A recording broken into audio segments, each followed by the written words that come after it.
We all have debt. Debt countries, banks, companies, even us. As of today, the debt of the United States has surpassed $38 trillion. This is the highest figure in its history. The European Union is almost $15 trillion in debt. Japan's debt has reached $9 trillion.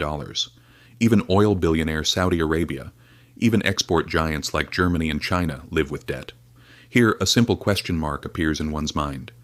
If everyone has debt, who do we owe? These questions take us to the intersection of money, power, and history.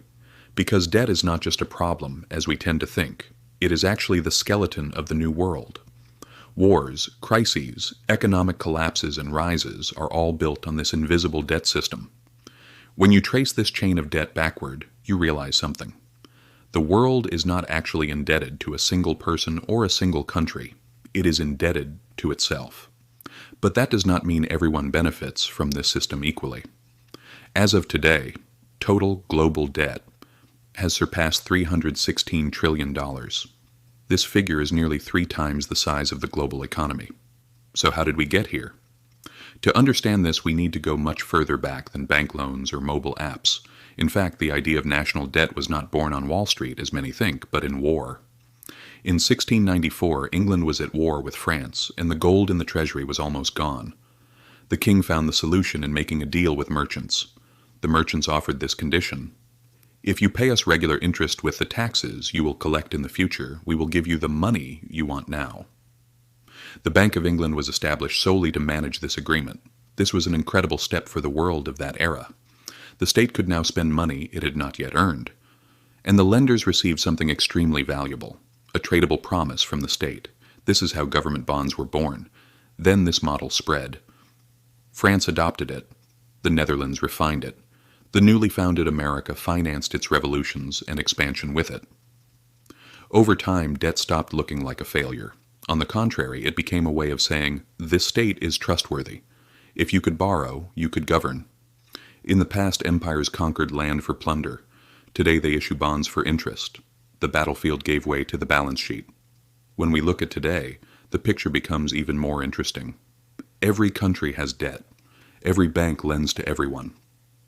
Every citizen is both a debtor and a creditor thanks to taxes, savings, and pension funds. So who is holding the other end of the rope? Let's start with America, because its debt concerns not only itself, but everyone. About half of its $38 trillion debt belongs to investors. Most of these investors are American: banks, pension funds, insurance companies, and even the U.S. Federal Reserve. The rest is held by foreigners. The largest share belongs to Japan, followed by China. But China's share is only a small portion of the total debt, so most of America's debt actually belongs to America itself. Interest is paid through taxes, and that interest flows back into Americans' retirement accounts. The debt is real, but the cycle closes in on itself. This is not unique to America. Everyone lends to everyone else. The U.S. lends to Europe, Europe lends to developing countries, and they lend back to developed economies. Everyone holds someone else's debt. It's like a poker game, where everyone at the table is using chips borrowed from someone else. There is only one rule to keep the game going: no one can stand up. But the real deciding force is the markets. Massive funds, central banks, pension funds. They decide who can borrow cheaply and who will struggle. When trust disappears, things fall apart very quickly. Currencies collapse, governments fall, and life can change overnight. Central banks are at the heart of this system, because they don't just manage debt, they also create it. When they buy bonds, they create new money. One person's debt becomes another person's asset. That's why there is no such thing as debt-free money. Behind every unit of money we hold, there is a debt. This system has stood on trust for years. But we have also seen what can happen when trust is shaken. In Greece, Argentina, Sri Lanka, when debt cannot be paid, creditors suddenly become visible. The IMF, rating agencies, anonymous bondholders. And yet the system does not stop. Old debts are covered with new ones. Because in the modern world, debt exists not to be repaid, but to be rolled over. States do not plan to pay off their debts. They renew them, constantly. This may sound strange, but this is how the system works. Because government bonds are considered the safest asset in the world today, collateral for banks, a safe haven for pension funds, almost money for central banks. If debt were fully paid off, the system would collapse. So the issue is not eliminating debt, but keeping it at a level that everyone continues to trust. But this trust does not reward everyone equally. Interest payments flow upward, from workers and taxpayers to the institutions that hold the debt.